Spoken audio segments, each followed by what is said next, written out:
आमोस भविष्यवक्ता की पुस्तक अध्याय 9।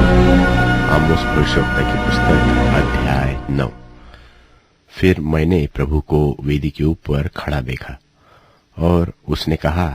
खंबे की कंगनियों पर मार, जिससे डेवड़ियां हिले, और उनको सब लोगों के सिर पर गिराकर टुकड़े टुकड़े कर,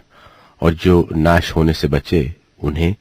मैं तलवार से घात करूंगा। उनमें से एक भी भाग न निकलेगा, और जो अपने आप को बचाए वह बचने न पाएगा, क्योंकि चाहे वे खोदकर अधोलोक में उतर जाए तो वहां से मैं हाथ बढ़ाकर उन्हें लाऊंगा, और चाहे वे आकाश पर चढ़ जाए तो वहां से मैं उन्हें उतार लाऊंगा, और चाहे वे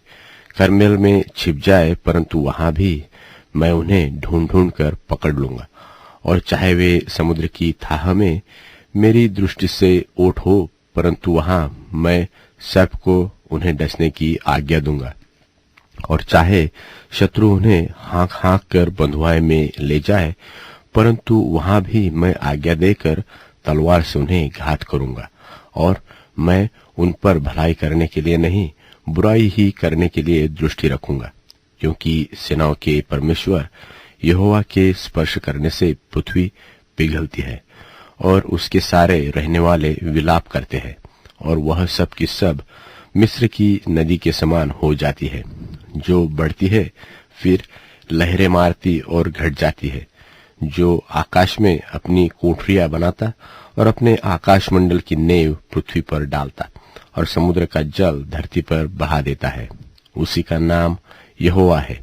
हे इस्राएलियों, यहोवा की यह वाणी है कि क्या तुम मेरे लेखे कुशियों के बराबर नहीं हो? क्या मैं इस्राएल को मिस्र देश से नहीं निकाल लाया, और पलिश्तियों को कप्तेर से और अरामियों को कीर से नहीं लाया? देखो, परमेश्वर यहोवा की दृष्टि इस पापमय राज्य पर लगी है, और मैं इसको धरती पर से नाश करूंगा। तो भी पूरी रीति से मैं याकूब के घराने को नाश न करूंगा। यहोवा की यही वाणी है। मेरी आज्ञा से इस्राएल का घराना सब जातियों में ऐसा चाला जाएगा जैसा अन्न चलनी में चाला जाता है, परंतु उसका एक भी पुष्टदाना भूमि पर न गिरेगा। मेरी प्रजा में वे सब पापी जो कहते हैं कि वह विपत्ति हम पर न पड़ेगी और न हमें घेरेगी, वे तो तलवार से मारे जाएंगे। उस समय मैं दाऊद की गिरी हुई झोपड़ी को खड़ा करूंगा, और उसके बाड़े के नाकों को सुधारूंगा, और उसके खंडहरों को फिर बनाऊंगा,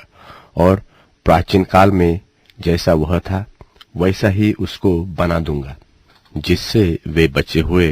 एदोमियों वरन सब अन्य जातियों को जो मेरी कहलाती है अपने अधिकार में ले। यहोवा जो यह काम पूरा करता है उसकी यही वाणी है। यहोवा की यह भी वाणी है कि देखो, ऐसे दिन आते हैं कि हल जोतते जोतते लवना आरंभ होगा, और दाख रौंदते रौंदते बीज बोना आरंभ होगा, और